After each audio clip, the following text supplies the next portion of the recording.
Hello, good morning. It's Thursday the 4th. I'm FX Plu and this is the market brief. So we start with Brexit shots fired as the EU has accused the UK of being inflexible in trade deal negotiations. There have been rumours for quite a while that things were not running smoothly, but neither side has been telling tales since coronavirus popped up and has taken much more of a priority.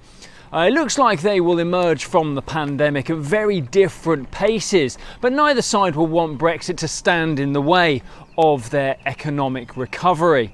The recent sterling rally has been largely fueled by a weakening dollar, but it has also been helped higher by the hope that the UK economy has bottomed out and that we could see a greater Brexit cooperation as both sides align and focus their efforts on economic recovery. But all this crying about UK inflexibility might give a reason to slow the sterling gains. But yesterday it rallied to a high of around 126.15 and we kick off around 125.40 today, with suggestions it might be looking a little overbought. So keep an eye out on these levels if you're a dollar buyer, as there's a hint of fragility and a correction may be pending.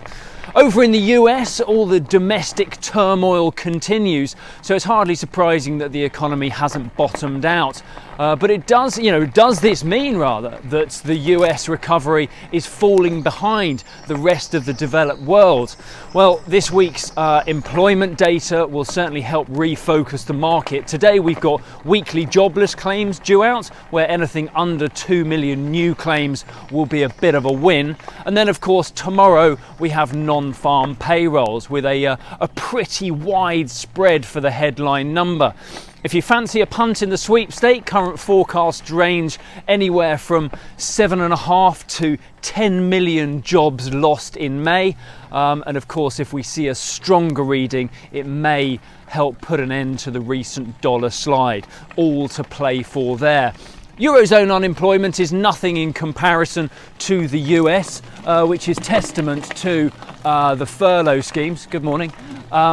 But it has continued to rise as you'd expect. Growing sentiment, though, is that the US number will see a V-shaped recovery, while the Eurozone will take far longer to create sufficient growth to see the employment numbers bounce back. There are certainly no signs of a strong economic bounce when they still can't get agreement for the funding recovery package and get that signed off.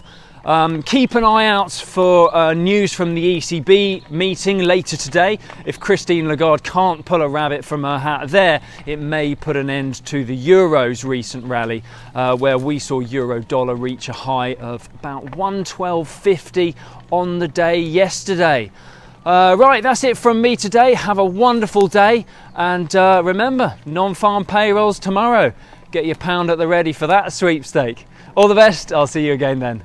If you do not have a clue, then just tweet through and ask FX Blue.